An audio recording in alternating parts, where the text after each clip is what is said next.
That's a great question. So, How many views are we going to hope for?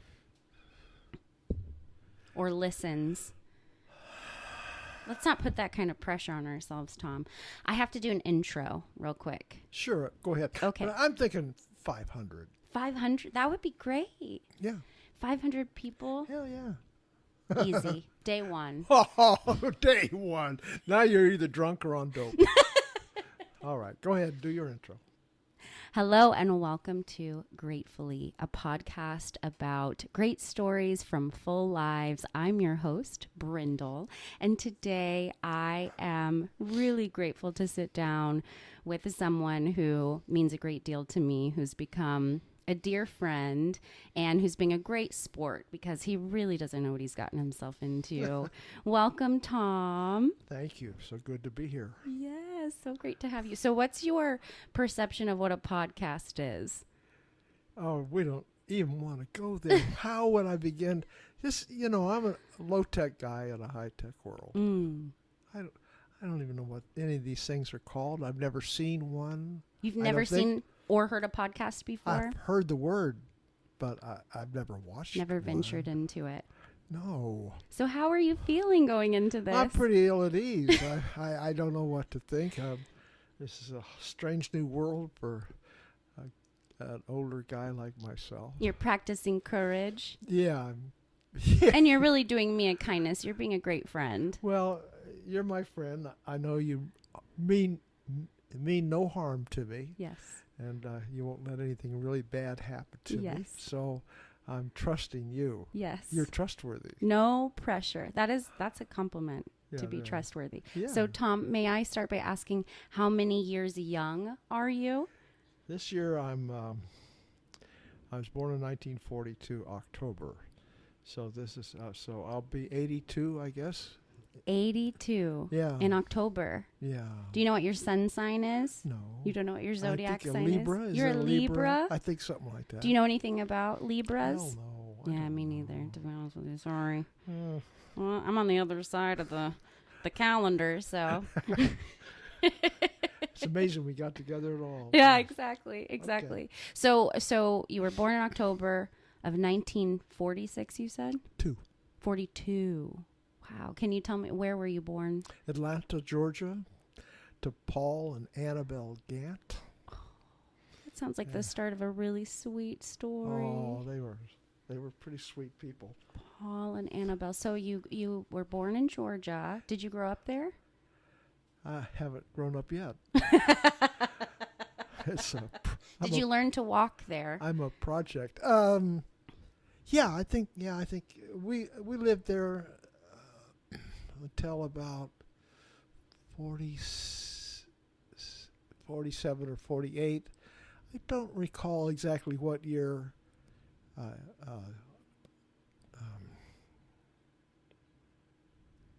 Roosevelt Was president? was president when he died. And I think that was around 47 or 48, I believe. Because Truman was in the 48 election, I think. Okay. He beat Dewey, there's a big thing about that. Was it a big thing then? Oh, yeah, everybody said he was going to lose. Oh, really? And the morning after, he's holding up a newspaper that says, Dewey wins. They'd already printed the front page, and here's Harry holding up the newspaper saying Dewey wins. So, yeah, that was. So I remember in the neighborhood, we had moved to New York. We were living in Baldwin, Long Island.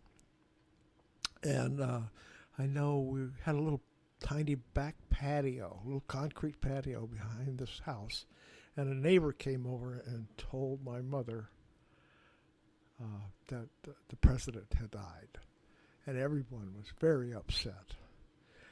Maybe some were happy, but a lot of them were kind of sad because he'd been president forever and ever. Yeah. I think he was in his 4th term. So was the sentiment then positive about the political? FDR? Yeah.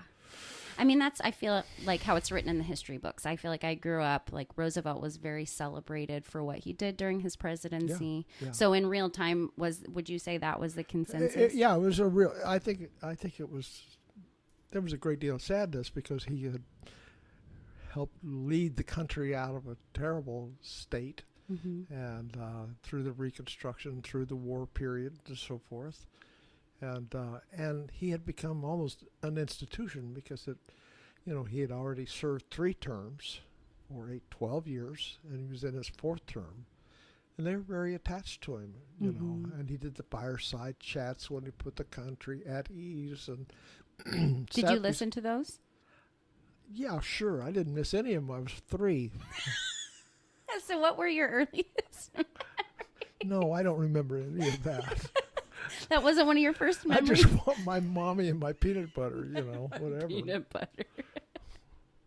Were peanut allergies a thing back then? Probably, but I didn't. I didn't know it. No one was. I don't think.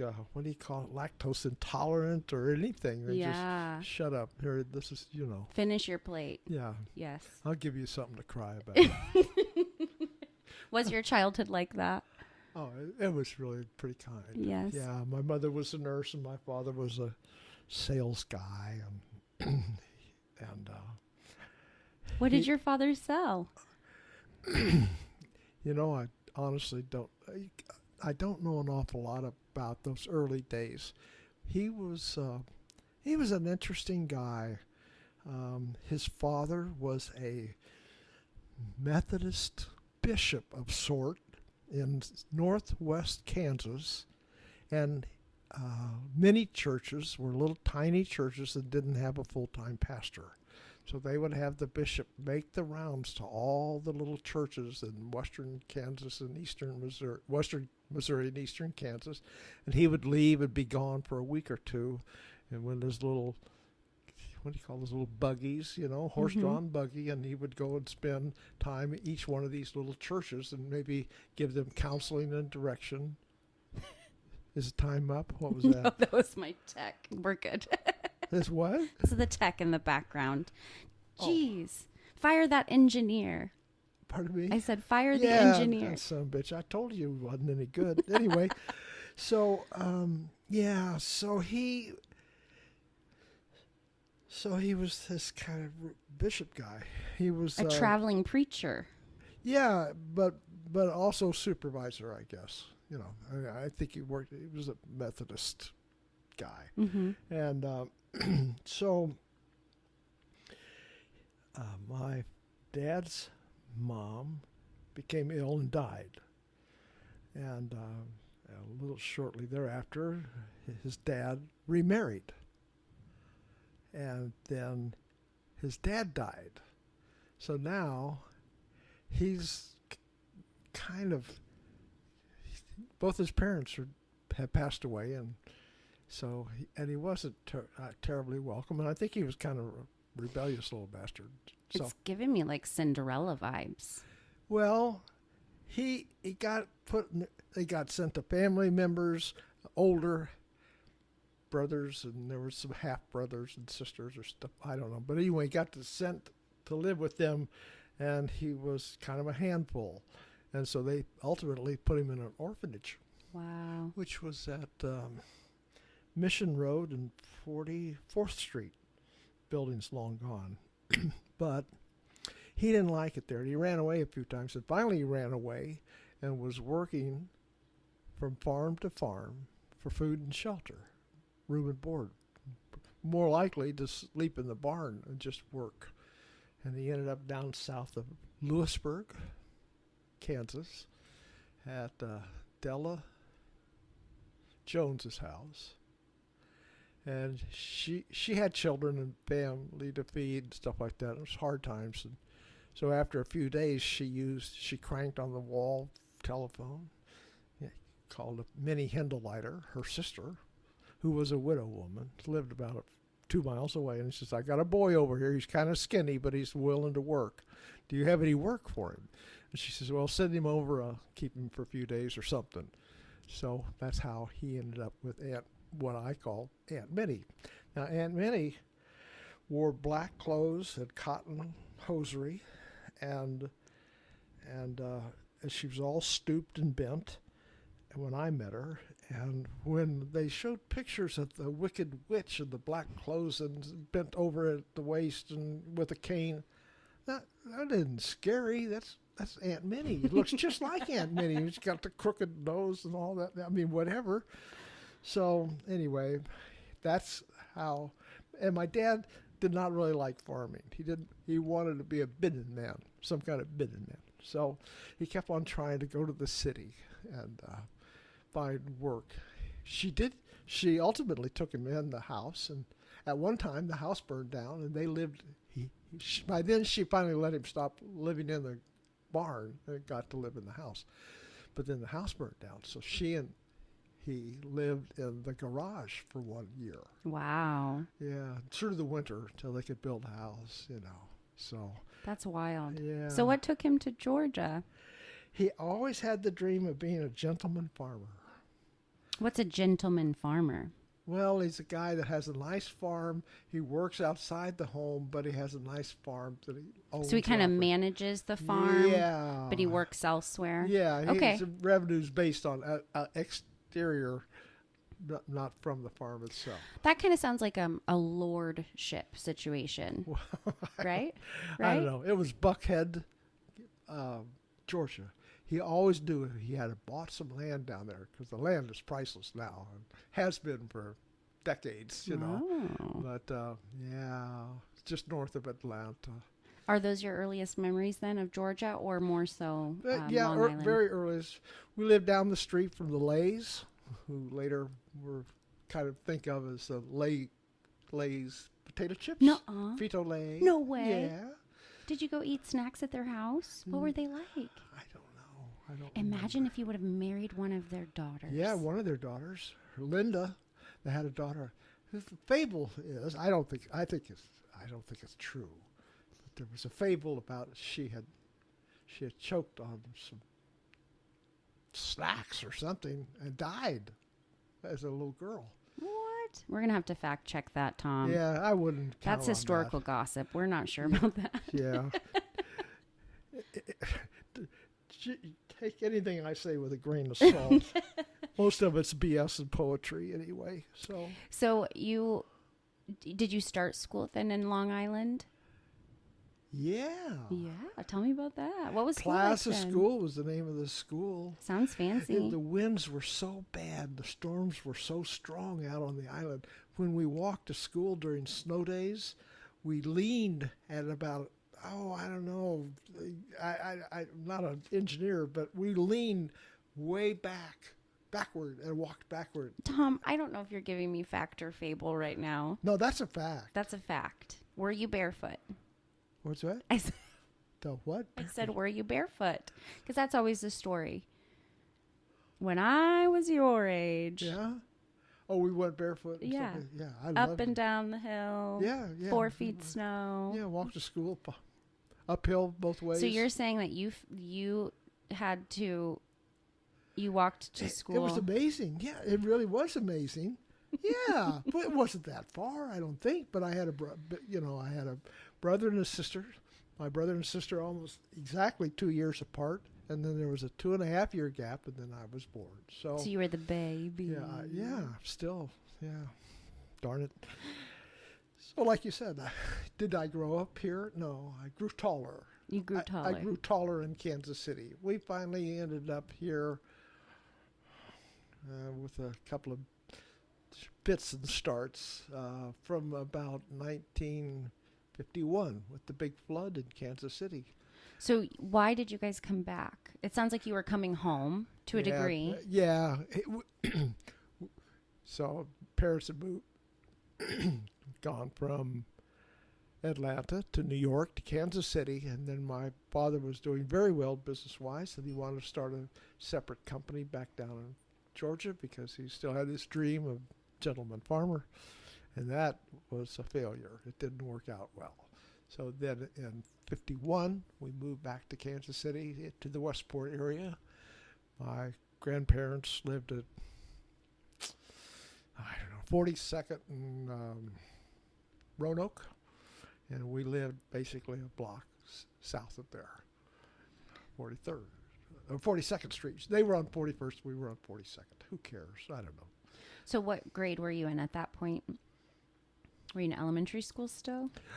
That was kind of interesting. Yeah. So I was going to E.F. Swinney School just west of the Country Club Plaza. We lived in a pretty darn nice house in a really nice neighborhood, Westwood. Okay. Westwood Hills or whatever they called it. I think it was Westwood. And oddly enough, in whatever that year was, 49 or 48, the Kansas City, Missouri School District bond failed. So school was terminated sometime they ran out of money, and I guess maybe February or March. So do you mean that kids just didn't go to school? That was it. You just stayed at home? Yeah. So I'm learning cursive in first grade. Mm-hmm. When school ends, I don't get much cursive. I go to Atlanta schools, which are very well funded and really pretty good schools. And I went to E River School. The building was shaped like an E if you looked at it from the air. And it was beside, Peachtree. Everything was Peachtree in those days. And those kids really knew cursive well. And I got there and I'm trying to wing it. I'm improvising between block letters and cursive. Wait a minute. So you went back to Georgia to go to school? Yeah. Okay. We moved Georgia, New York, Kansas City, back to Georgia. Okay. Was this the second attempt at the gentleman farming? Yeah. Okay. Yeah. Okay. The dream of. The dream. Yeah. Okay. So were schools large? Would you have many? Yeah, it was a beautiful, brand new school. Yeah. The school janitor tried to burn off some wasp nests down in the boiler room at the old one. Oh, no. And burn the whole school down. I don't think that was his plan, but I don't know. How did that go over? I don't think it was well accepted. I think they probably fired him. If you live in Texas and you don't get fired, you get farred. Oh, you're farred.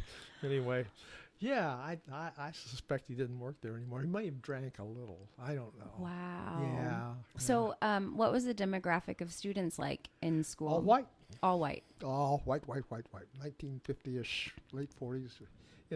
We celebrated Robert E. Lee's birthday, and we had that didn't the age well. Confederate flag and all that sort of stuff there. So you grew up being taught that there was this big difference between, people based Us on their and them. race. And, Those people. Now, what was it?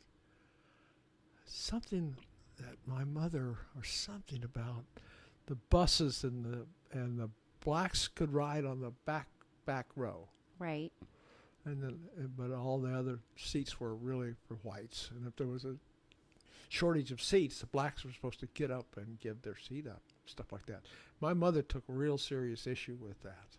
She didn't like that at all. She didn't like that black people had to sit in the back of the bus. Right. She thought that was grossly undemocratic or something. Wow. So it sounds like at least your mom had kind of progressive views then. Yeah. Did your father share that? I don't think he had a whole lot of he shared that. He thought that was kind of a all men are created in the eyes of God kind of deal. Mm-hmm. And I think he was a Christian guy, and so I think he was. I think he thought it was unchristian to treat people differently. Yeah. Yeah. So did you ever have many instances growing up where you interacted with people of color at all? Well, Gertrude came and took care of my brother, my sister, and I. Oh, we had a maid. You had a maid named Gertrude? Yeah. Gertie, I think that my brother and sister really remember her well. I don't. And then later we had Rosa. And I loved Rosa. Really? Rosa was my friend. Yeah. Oh. Yeah, she was very sweet to me. And it sounds like she was treated well by your parents. Yeah, they all had to, they all showed up. They all rode the bus out to the suburbs, or they weren't considered, they were still city proper. They weren't suburbs in those days. And and they would come in their little white dresses, little white shoes. They brought their sandwiches with them. Sometimes some of them were given lunch as part of their employment, and some of them had to bring their own food, stuff like that there. Mm-hmm. Did Rosa have children, or Gertie, that you remember? Gertie scared the stuff out of me. You can say shit. Let me see. The goblins are going to get you if you don't watch out. Oh, jeez. We just run and hide. She would scare you. Like that. Oh, yeah, it scared me to death because I wasn't behaving or something. Well, Tom, you're pretty ornery. No.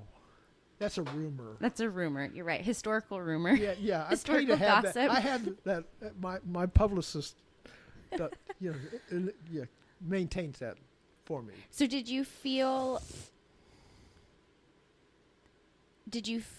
any way about them being in this role of caretaker in your home, but they're also being, you're like in close proximity? No, with she's them? Right. Right. She loves us and we love her. But she can't sit and, I know. We didn't the inequity of it all. We didn't kind of understand that till, that was kind of outside the household kind of rules, stuff like that. Yeah.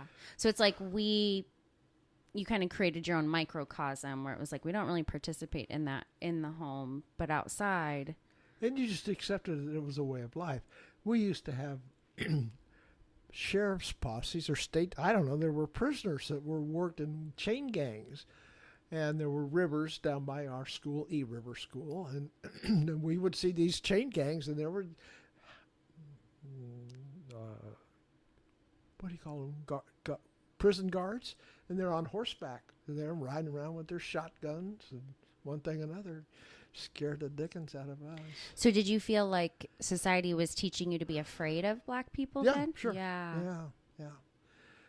You have to watch them, That's one way to definitely keep the othering, right? Oh, if I'm afraid of you. Yeah. Yeah, they're different. They're not, and they don't, they're just fundamentally not the same. And they're less. They're less. Yeah. Ugh. Pretty icky. Yeah, it's super icky. And one thing that makes me sad about when I was going to school is, and I feel so naive, but I grew up in a very diverse area for the first 11 years of my life. And where was that? I grew up in KCK. So I went to school in Wyandotte County. And so it was just a very different mix of demographics there. And so I was then I moved to Olathe, which is very predominantly white. Oh, all white. Yeah, and I remember being very confused by that. And then, I would go on to learn about the civil rights and stuff, and I genuinely thought we had made so much more progress than we have, as I now know as an adult. And so it really... I'm not so sure. You think we have made a lot more progress? No. You're not so sure that we have. No. Yeah, unfortunately, that's the consensus I grew to understand as I got older. But the way that it's written in the books, Martin Luther King, he fixed it all. Well, I was a guy that graduated grade school in 55, and 1956 is when they integrated 56 when they integrated Kansas City, Missouri school district. So how did that go? Well, I went to Westport High School, which was a midtown deal, 39th and Main, roughly. And I think that school's still there. It's no longer the building's a school. Still there. It's no longer a school. Yeah. Sorry, I didn't mean to interrupt. No, but those are okay. really cool buildings. I'd love to go inside them sometimes. Gorgeous building, and they're maintaining it. The KCMO school district will maintain the roof so it doesn't leak. Then the building doesn't collapse from within. Yeah. And they've done a good job about protecting that. Some of the other ones, even grade schools, nice buildings with great, wonderful hardwood floors and stuff like that. They didn't maintain the roof. The roof leaked. And the whole building just kind of collapsed. Right. Sad. Well, Kansas City has a sordid, especially downtown Jackson County proper, has had a sordid history of accreditation with their school systems. Oh, that's horrible. Yeah. I don't remember when it was, but I remember them closing down. I think that's when they closed Westport High School and all of that. When I came back to Kansas City, moved to Texas in 77 and moved back in 2000, I was stunned that Southwest High School was the preeminent school with people of authority and position and power in Kansas City. They all went to Southwest High School. It was closed. I was shocked. It was closed. And I knew someone that knew someone about the administrator who had come in to be the administrator for the school district, the superintendent of schools. And they talked about all the difficulties that they were having and so forth. I want to say it was like 20 schools that ended up getting closed at that time. And I could be mistaken, but it was a big deal. Oh, I was stunned. Yeah. It was just, because... Okay. So let's go. I'm So sorry. no, that's okay. No. It's rabbit holes. It's actually my fault. Do we have... Yeah. Do we have an agenda? We have a timeline? What No, are we doing? We're chilling. All Yeah. right, we're moving Okay. past your wait high a minute. school. So I want to finish on Westport Road. So Okay, across tell from me. Kelly's on the south side of the street were these shanties. Yes. And my grandmother used to call it Snake Town because back in those days there were a lot of alcoholics that kind of hung out back in there and drank and suffered DTs and so forth and so on. My grandfather liked to go over there because he had, he was fond of the booze. So so anyway, but she called it Snake Town. Snake Town. Yeah. What's the correlation with being drunk and snakes? Because they're having DTs and delirium tremors. And What's a DT? Delirium tremors are like convulsions from excess alcohol or bad alcohol and stuff like that. So, and there'd be guys going off and going into... When did you have your first drink, Tom? Well, that's kind of interesting. So when we were little kids, we would... there were speeds, You can always tell the speed, but you can't tell them much. But anyway, the deal is... Never heard that. The women would go upstairs and work in the kitchen and prepare the meals for family gatherings, and the men would go to the basement. Usually they were unfinished basements, and there was a card table down there. Maybe the old coal room had been converted, so to speak, not nicely, but a place to put a table and some chairs. Sure. And men would sit around and smoke and curse a little and tell stories and play cards. And we would stand around the table. We would circle the table and watch them play cards. And they would have these tall beer glasses that were like, I think they're called a Pilsner glass. Mm-hmm. And the bubbles were just, just fascinating. And it was kind of, like the adults, Yeah. And so after a while, they might hand you the glass and let you have a sip. So that was my first drink. So anyway, alcohol, if it can't do something for you, it can't do anything to you. But it always did something to me. If nothing else, the illusion of adulthood and maturity and acceptance. And, sure. Was that a big part of being a young person, like in high school and what have you? It was? Yeah. What about your peer group? Like, was that? Oh, yeah. Yeah. Yeah. We'd smoke cigarettes, get the Lucky Strikes, with the big red dot, and if you're really cool, you had Pall Malls. Whoa. So, no. If you're a really macho kid, you had Camels. How did you get this stuff?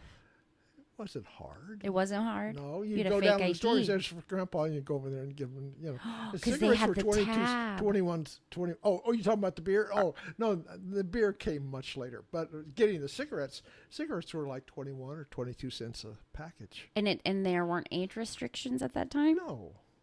Oh. Oh, it depended on the shopkeeper, You don't need those. Get out of here, kid. Kind of stuff. Whoa. Or the other, it's 21 cents here. Gehens Geld, but the 21 cents for a whole pack? Oh, yeah. Whoa. 20 cigarettes, Wow. So when did you have your first cigarette? Behind Joe Rose's house on 50th Street. His mother smoked The specificity Philip Morris of it. cigarettes. And she had filtered cigarettes. They had filters of it, so the tobacco didn't get in your mouth. And we went out behind his garage, and we would smoke cigarettes. Did you cough your first time? For Of course. sure. Oh, yeah. Cigarettes That's are the great. worst. Oh, yeah. Look at me. When'd you give it up? Oh, man. A while later. I only smoked for 50 years. Okay, well, I do the best I gotta could. stop somewhere. Well, Or sometime. I started actually smoking on a daily basis in 8th grade. Well, you know in what? front The of Westport sentiment High of it School. was very different, though, right? 13. So from I think 13 to age 63 or something like that. Okay. I stopped a couple of times, but I had a terrible. I restarted, but the last time I stopped, I couldn't get. Last time I tried to stop, it took 17 years of Wow. almost daily effort to not smoke anymore. Wow. I love smoking. I still, if I go outside a building, there are people smoking a cigarette a block away. I love the smell Really? of burning tobacco. No, not after they've been in the ashtray and all that. No. It's stinky, nasty, and your clothes smell like crap, and your wife doesn't want to talk to you and all this other stuff, and you got a breath like a horse or something. But Yeah. the deal is, when it's burning at a distance, it smells so good. I still want to smoke. I'm tempted from time to time to smoke a cigar. Well, But the problem is that if I have a cigar today with my personality, tomorrow I'll have a cigarette. right. You The know day yourself. After that, I'll have 3 packs. Right. It's a So- slippery slope. Yeah, I know. It's very slippery. Yeah. With Zip. ice on it. Yeah. You got the image is correct. That's right. So did your parents know that you were smoking cigarettes when Of you're in the course they 8th grade? did. They had to know. They just didn't. They weren't really fussed about it. Because, I mean, I the was health a implications brat. and everything. They fought all the fights with my brother and sister growing them up. They were very lenient with me. Yeah. They were like, we're over. He's the baby. Yeah, he's the baby. He'll whatever. probably survive. Yeah. What was your favorite music growing up? It was progressive jazz. Progressive jazz. Yeah. What is progressive? Like Dave Brubeck, George saxophone? Shearing, JJ&K. Actually, the precursor for that was really Benny Goodwin, Glenn Miller. Glenn Miller had not died at the end of the 40s. Our music all throughout the 50s would have been significantly different. You think so? Yeah. So progressive jazz was really the sound of the time, or were you kind of unique? Yeah, no, in the mid 50s it started coming around. Shearing, Brubeck, I don't know,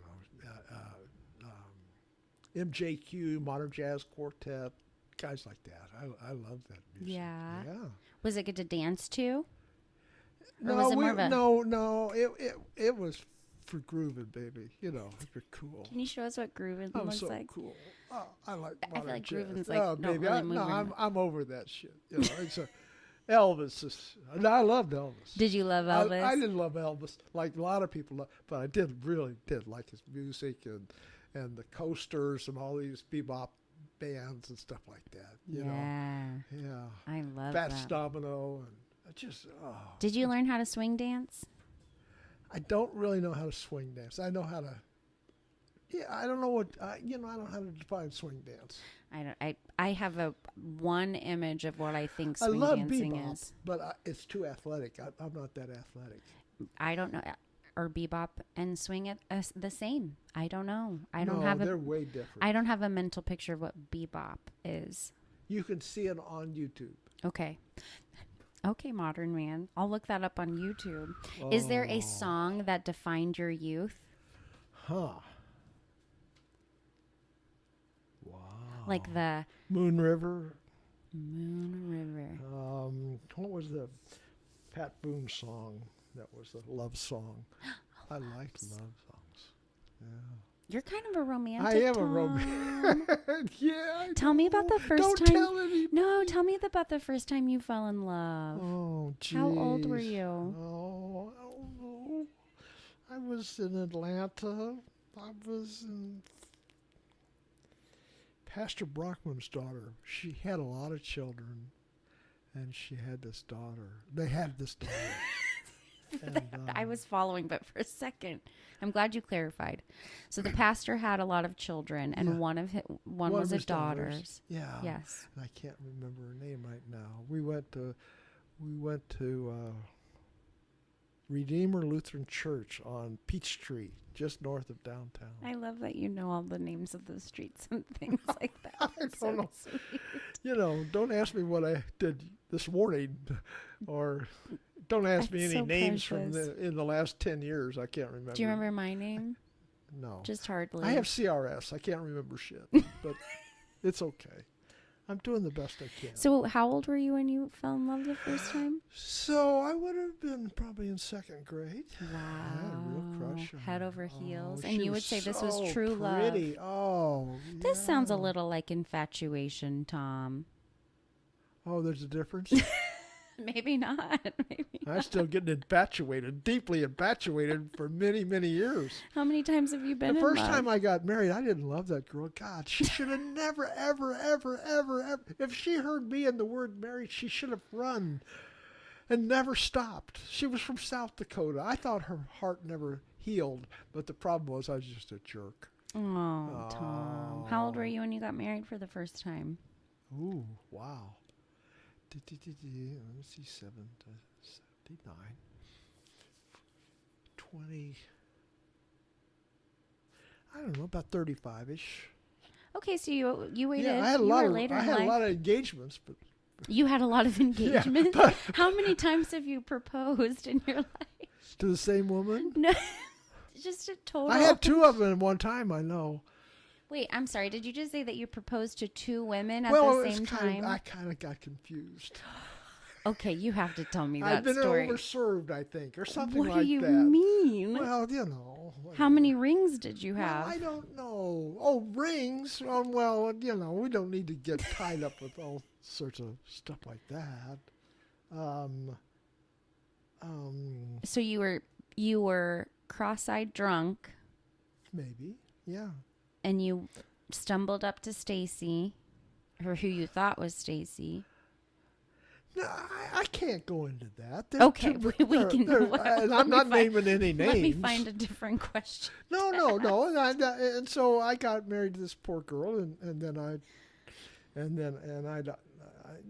was in recovery by then. I had From alcohol. okay. And so that was about 77. I got married on the KU campus at the chapel on the KU campus. How It's beautiful. romantic. She was an employee of the university. She was smart. She had Wow. a master's degree. She wanted to be a well digger all her life. She wanted to start at the top and work her way to down.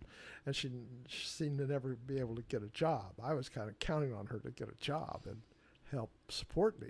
She was kind of a disappointment in that department. So she was a well digger, but you were a gold digger, is what you're saying. No, I was just trying to get by. I needed rent money, and she had a place to stay.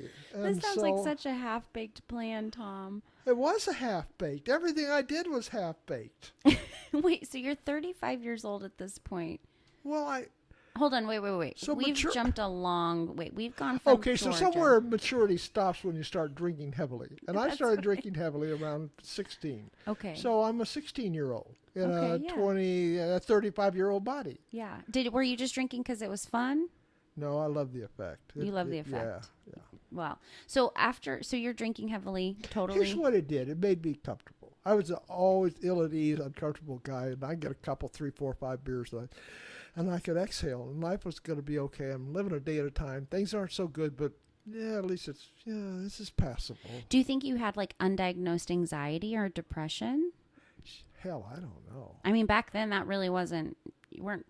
That wasn't something that was talked about, right? Of course it was. Anxiety and depression. Oh yeah, people were dying of depression and anxiety all the time. Well, but I'm saying, was it socially acceptable to have, to suffer from those things? Women didn't go to treatment, but they had nervous breakdowns.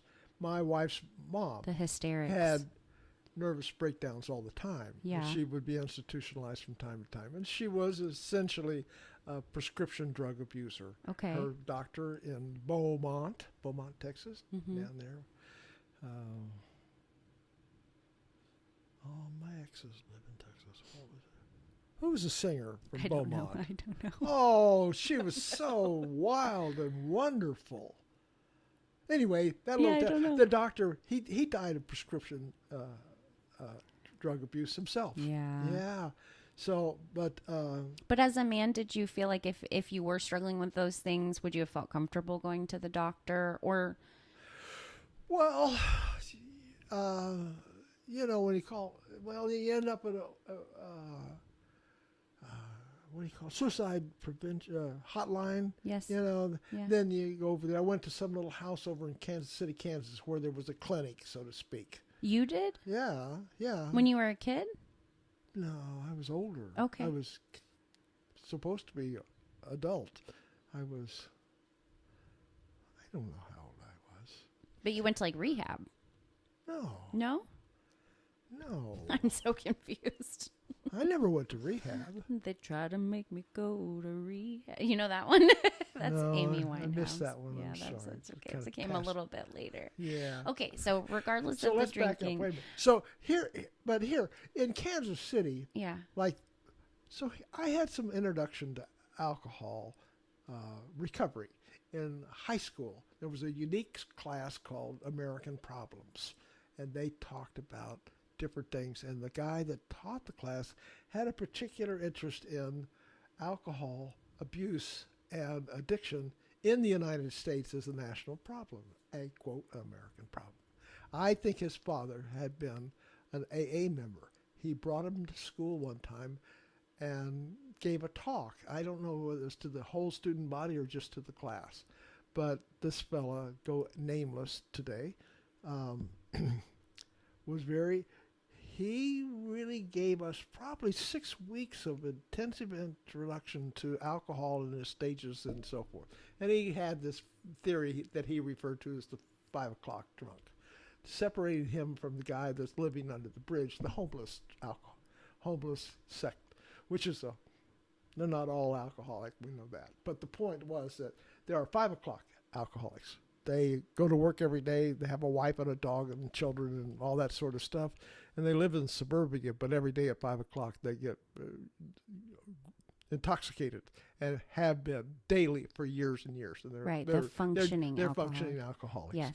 And he didn't call it that, but he called it the 5 o'clock drunk. Mm-hmm. So I had that exposure. My mother worked in public health, and a couple of nights a month she would have to work. Well, she worked. She'd have to do the shot clinic, and she was introduced to guys that were coming in for shot clinic was VD clinic, venereal disease clinic, and we made a lot of jokes about it and all that stuff, stupid stuff. But she says, there are men that are living on Skid Row and are homeless, and they're intelligent, they're capable, they're well educated, they had wives and families and so forth and so on, but through some kind of circumstances and alcohol, they're not in good shape. Yeah. But they're not just dummies, and they're not just derelicts. They really had a life at one time. Mm-hmm. And so that was kind of an introduction to the alcohol is kind of a tricky thing. Yeah. In Kansas City, there was something called Ralph's Clinic, Dr. Ralph. It's out in Independence somewhere, and they did the belladonna, where they would every hour come in and feed them a certain amount of alcohol, and then not, and force them to drink for 24 hours or something like that. The notion was that it would become so abhorrent they would go out the door and never drink again, which was good for about 20 minutes or something like that. But anyway, and then the other part was that Menninger's Clinic was one of the most respected clinics for psychiatric care in the United States. That was in Topeka, Kansas. And Menninger's would not accept treatment for alcohol. They said, we can't help. If people will go to Alcoholics Anonymous, they have a chance of getting sober. We don't want to waste our resources on that, because our recovery performance is so bad that we only have limited resources, and we don't take alcoholics. Wow. Isn't that cool? So interesting. Yeah. Well, and you have been in recovery for a very long time. Yeah. So weird. even though you started unique. young, you also started your recovery young. Yeah, if you want to get 50 years, don't wait till you're 50. You ain't going to make it. Yeah. Okay? So, yeah, in that respect, I am kind of unique. Not to be confused with the eunuch. You are a champion. Yeah, that's what I are. So the deal is, the fellas that passed this on to me, referred to as sponsors, had a tradition of staying very close to AA. Both of my original two sponsors had essentially 45 years of continuous sobriety. And I sobered up in the Shawnee group of Alcoholics Anonymous. So that's the tradition that was shown to me. Go to 2 meetings a week and don't drink in between. Try to help other people, stuff like that there. Yeah. Okay. So, I came in 1972, and this is, what is this? 2024. Yeah, so I have 52 years of continuous sobriety. And then in Kansas City, they'll have these conventions or conferences, AA stuff, Yes. and they'll do a countdown Yeah. from the eldest to and the eldest in the Kansas City area, not everybody with 50 and plus years of sobriety show up at these things. Some of them are in ill health, some of them are too old, they're not interested, they're not active, they're whatever. But of those that do, I would say there's probably about, that show up, somewhere around 10 of us that are 50 years and greater. So, That's rare air. yeah, it's kind of, so when I first got a year or two of sobriety, I went to my sponsor. I said, what do you think? 2 years, hey, pretty good, huh? Give me my cookie. Yeah. And he said, yeah, it's a good start. And I went back the next year and I asked him again. He says, that's a good start. Well, I'm maybe crazy, but I wasn't stupid. I ain't going back the third year. I know what he's going to say. It's a good start. Yeah. So, yeah. We've bounced around a little bit, but I want to touch on. No, it's great. After high school, what did you do? Went to college, wasted my parents' money. Where did you go to college? I went to Bethany College in Lindsborg, Kansas. Wow. It's one of the only burgs. There's all sorts of cities and towns all over the country, United States, B-E-R-G. Oh. Lindsborg, Kansas is spelled Lindsborg. It's one of the only BORGs in the United States. Disruptors. It's Swedish. No, it's a Swedish community. Oh. Yeah. Yeah. So the story is my great-great-grandparents, they came to the United States. When you got to the new land, you told them a new name if you wanted at Ellis Island. Those clerks spelled things any way they wanted to and put all sorts of different stuff in there. But they changed their name from Peterson to Westring, W-E-S-T-R-I-N-G, Westring. So supposedly they went to Minnesota because the climate in Minnesota is very similar to that in Sweden. It's quite cold and kind of barren, It's not lush like you think. Anyway, the story is that the names are made up to protect the innocent. But Uncle Spin said what was her name? How's the story go? Katrina or something like that. So, Katrina, it's too damn cold in Minnesota. We got to go to Kansas. And so they came down to the Smoky Valley area of Kansas, which is Salina. Okay. And it's beautiful, beautiful farmland. Pretty. Lots of water and good water and good soil and so forth. Heston, Missouri, and McPherson and Salina and all that out. That's called the Smoky Valley. Okay. That's where they settled. And that's where you went to college. So my brother went there. My sister went there first. It's a family thing. My sister went there first because of her seeds, and they're Lutheran. It's a Lutheran school. Okay. We got them Lutherans over there. Sure. So my sister went there, and then my brother went there, and then I went there.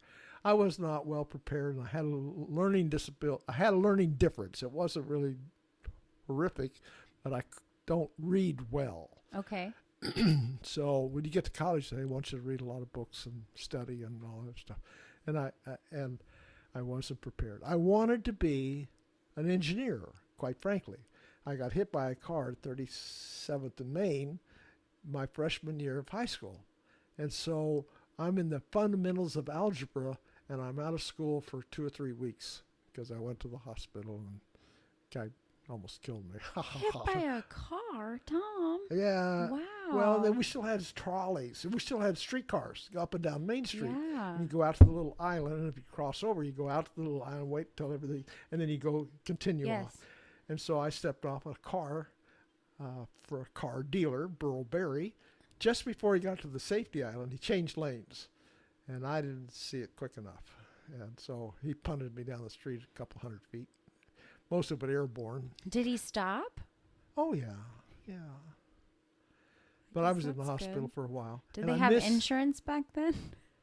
feel so dumb asking some of these questions, but Yeah, it's we the had little things that my are parents. weird We like had Blue that. Cross Blue Shield. My mother was a nurse, and so we had Wow. Blue Cross Blue Shield. You had They that took me good over to health Trinity insurance. Lutheran Hospital up there. And had you broken bones and No, but I had a massive contusion at the back of my skull. Maybe explains a lot of things. I don't know, but I'm putting the pieces together. yeah. So I tend to be I don't know more, how we. more crazy than stupid. That was like a full stop moment. I can't remember what we were talking about. So we were talking about I missed the fundamentals of algebra. Oh yes, because you were hit by a car. Okay. So and now we're in college. Mr. God, he had a very, very German Heidelberg. Mr. Heidelberg was the algebra teacher. He was way past a retirement age. He could scarcely see anything. If he set his glasses down on the desk at the front of the room, we'd slide him over 2 feet, and then he'd fumble for the next hour till it was time to leave the class. Stuff like that. Anyway, I missed out on a lot of the really most fundamental things about algebra. So, but I faked it enough to get by and get a C. So 2 years later, I go to take advanced algebra. I have Mr. Dye. He is a very, very strict guy. And you don't jack around in Mr. Dye's algebra class.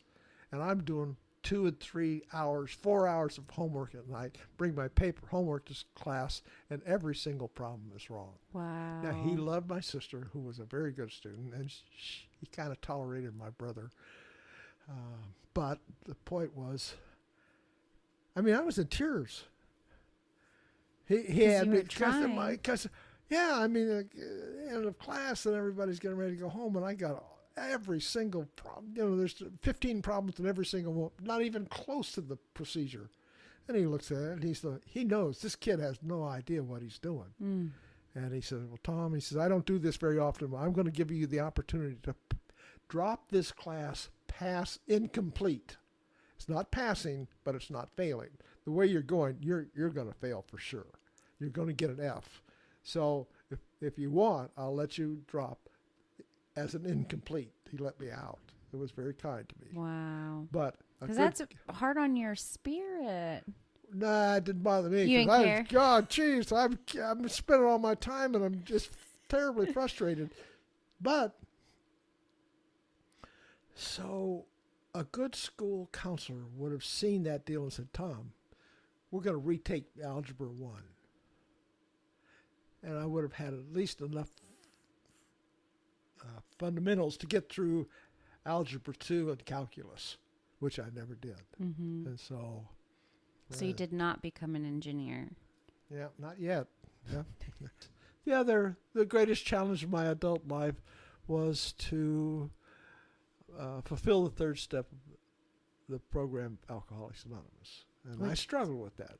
And it says, in effect, I've made a decision to turn my will and life over to the care of God as I understand Him. And I did not know how much ego and arrogance and false pride I had until incomprehensible demoralization returned, and I was stunned and I was on the floor. And it wasn't pretty, and it wasn't courageous, and it wasn't anything, I don't know, glorious about it. I was just crushed by life and the disease of alcoholism. And I asked that this power greater than me, if he could or would, whatever he is or whatever it is, would continue to help me stay sober. I would try to commit myself to pass this on and stay close. So that's what I did. But it was very difficult. Did you feel that connection when you made that decision? Yeah. It's a transaction. I'll do this for you as this higher power, whatever this mysterious force is, really needed my assistance. I was going to stick around. If he would help me, I would help him. Anyway. And how's it going?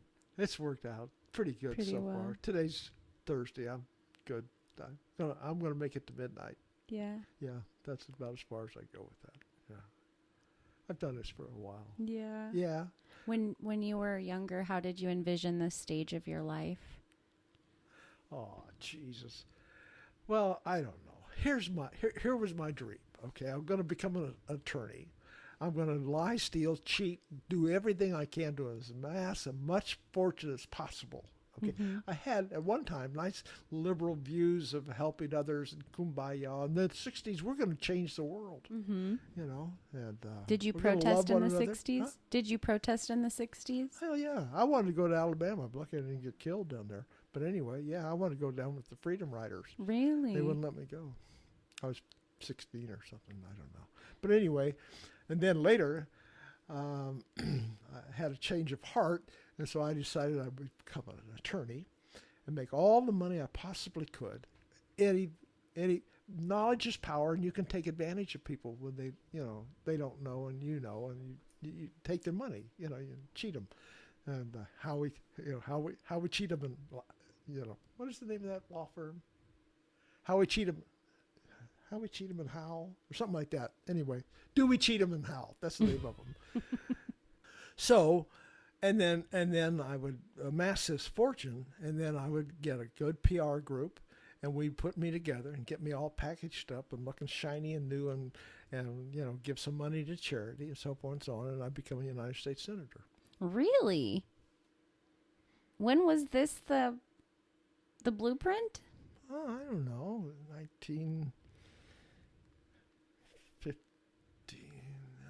1960, 61, 62. What inspired you to want to do that? Oh, what's wrong with you? Nothing. Well, a lot of things, but well, you don't recognize arrogance, greed, and self-centeredness at a glance? you're so full of it. No, Well, no, that's what this is all about. So you wanted a platform. You wanted the attention. I You wanted wanted to the be power, the attention, and the special. money. Oh, yeah. No, you were Yeah, painting. sex, security, and society. Man, I'm going to have it all. Okay, so then what happened? Well, I went to college, and I didn't do very well, and I was drunk a lot, and things kind of went south. So how did you end up in the military? Okay. Especially from protesting and wanting to be a senator. Well, it wasn't an issue about the war. Here's the deal. It was kind of another selfish situation. I didn't make my grades my freshman year, and I didn't get to pledge my brother's fraternity at the second semester of freshman year. Okay. Because I was on social probation. And I was really humiliated because I knew everybody knew I was going to go to Sigma Chi or whatever my brother's fraternity was. And I didn't get called. I knew I was going to be called. I stood right up front so to make sure they wouldn't miss me. I was over and I never got a call. Wow. I was humiliated. Big time. So I was going to just run away from school right then and there. My brother came over and jacked me up the wall and said, "You ain't going anywhere," and he'd call Dad and so forth and so on. So I agreed to finish the year. But I wasn't going to go back to that chicken shit school because they didn't do right by me. And I'm going to go to Washburn because I want to go there to go to law school anyway. I made a deal with my dad. I said, I'll recover my grades and do okay if you'll let me transfer to Washburn University. And if I don't make my grades, I'll go in the military. Foreshadowing. Yeah. So you went to Washburn. Well, I had to give him something. Yeah. And he said, okay. I didn't think he would, but he said, okay, let me transfer. And I didn't make my grades. And when the grades came out, then I said, I'm going in the Navy. And he said, and I didn't want to go in the Army because I scarcely weighed 109 pounds. A sophomore in college. And very skinny.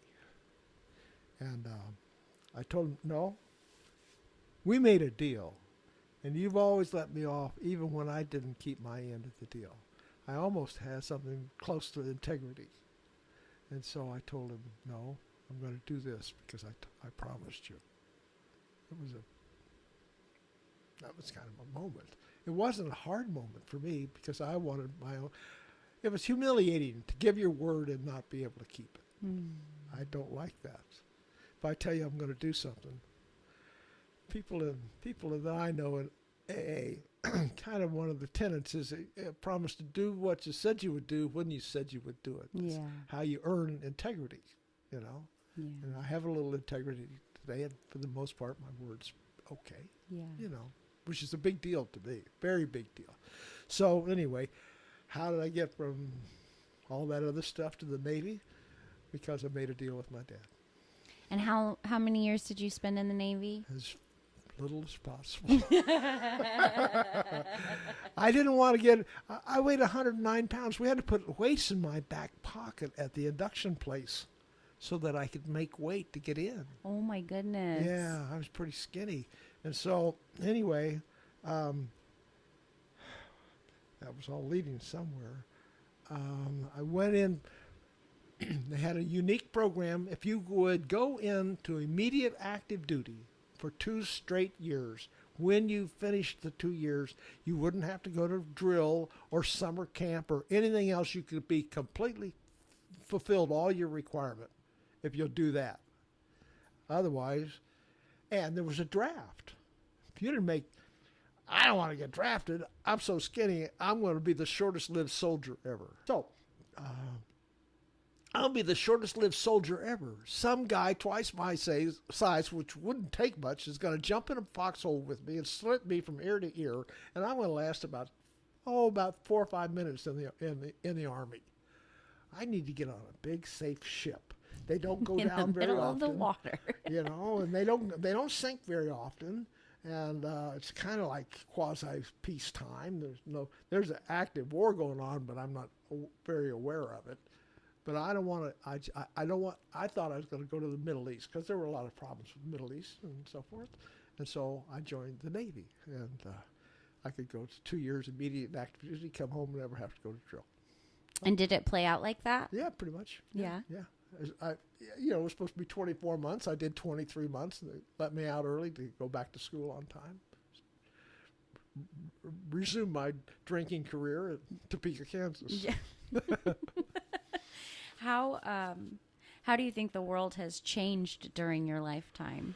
Things that were valued when I was a youngster were things that were ethical and moral. And the things that are valued in my culture today, I think, are about stuff and things. Janelle and I left Texas because it was becoming so materialistic, and I wanted to get my son out of that community, out of that culture. And it's better up here. Religious philosophy, other than I was raised as a little Lutheran boy and so forth. But I really kind of leaned toward what I guess would be a more international view. Not that it makes me sophisticated, but I really admire the values of Buddhism. So there was a guy, his name was Earl. I won't go any further than that, but he had a speech impediment, and he didn't like to speak when his turn to go around the table in AA meetings. And so Earl was poorly educated, and he had a speech impediment. He's kind of shy on one thing and another, and he had 2 hand motions, and so you have to first off get the hand motions. The first half of the phrase would be like wave your hand or shake your head no, and the other would be to point your finger to the sky, and he'd say, "My name is Earl, and I'm an alcoholic." He said, "Don't drink, trust God." Well, that fucking guy's a genius. I love that guy. So I fiddled around for 49, 50 years, and finally, basically, I kind of come to don't drink and trust God. And so. I feel like simple is always better. I think it carries the day. I really do. Absolutely. I have a sister that's in a nursing home. You could scarcely, she was so bright and cheery, and she wasn't the valedictorian, but she was at the top of her class. And when she was in college, she was the homecoming queen and the cheerleader and a leader and a top student and all that stuff like that there. And today, you can scarcely hear her speak. She knows who I am, and we visit a little bit. She has to be in a wheelchair all the time. Her hands scarcely work. Her beauty is gone. You know, it's not a happy thing. It's kind of, you know, this getting older stuff, this aging stuff is not for sissies. And my mother, when she turned 90, there was a birthday thing of some kind, and the pastor from her little Lutheran church over there on Westport Road came out to see her, and they were having a little celebration. He said something about, you know, well, wait till next year or something like that. And she said, not if I can help it. Because all her friends are gone. All her heroes, you know, my heroes are dying off, you know, like. Who are your heroes? Oh, like Paul Newman and baseball people and athletes and movie stars and politicians, some of them. And they're all passing away. My friends, they're all passing away. My heroes, my family, my friends, they're all, and they all, when she got to 90, she was almost, she had no people who had a contemporary understanding of what life was like for her when she was a young person or an adult. And it gets, I think, terribly isolating. They're at the nursing home. They're very nice to her. They get her medicine on time, and they make sure she's presentable and so forth. But she doesn't have any true friends anymore. She wanted to leave. Yeah. So the last 2 years of her life were really shitty. So I don't want to outlive that. Yeah. So I did speak with my financial advisor today, and I told him I was kind of revising my life expectancy because I had been telling him I thought, I'm going to run out of lift and airspeed somewhere around 85. And I've kind of revised it. I think I'm going to make it to 90. So we're trying to figure out, do I have enough money with a little luck to make it to 90? I like the sound of that, though. You know, I've been pushing back on the 85. I just think you're underselling yourself. I never listened to you, so I don't know. I know that you don't. Believe now? me, I know that you don't. But anyway, you know, and here's the other part. This good health can be. It's kind of fragile. It can all be gone in one day. I enjoy great health, and most of my contemporaries do not. You know, and so why am I still here? And a few of my classmates from the Westport High School class of 1960. We're down to, I don't know how many.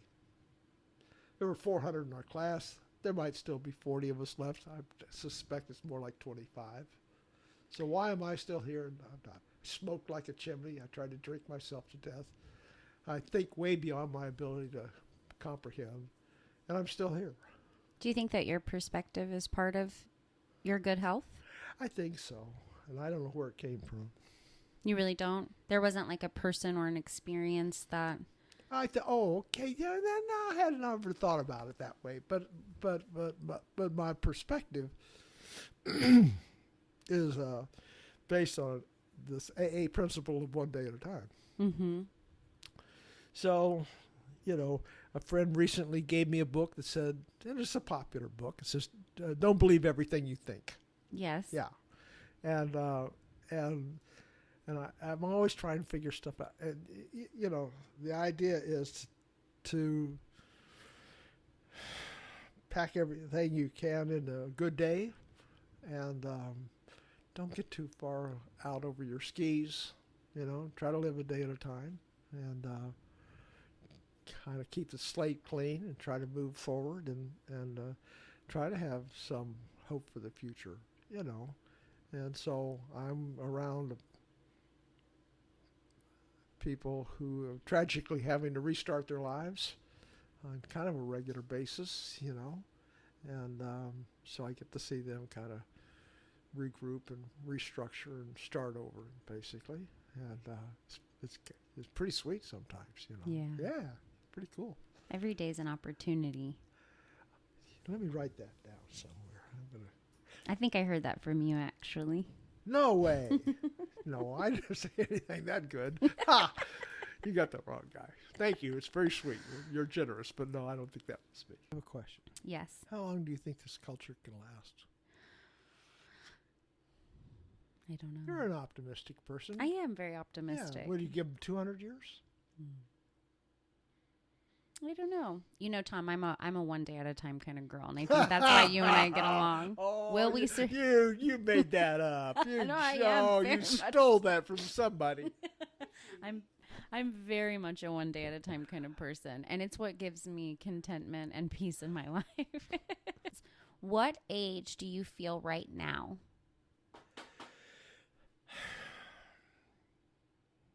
60. 60? You feel that physically?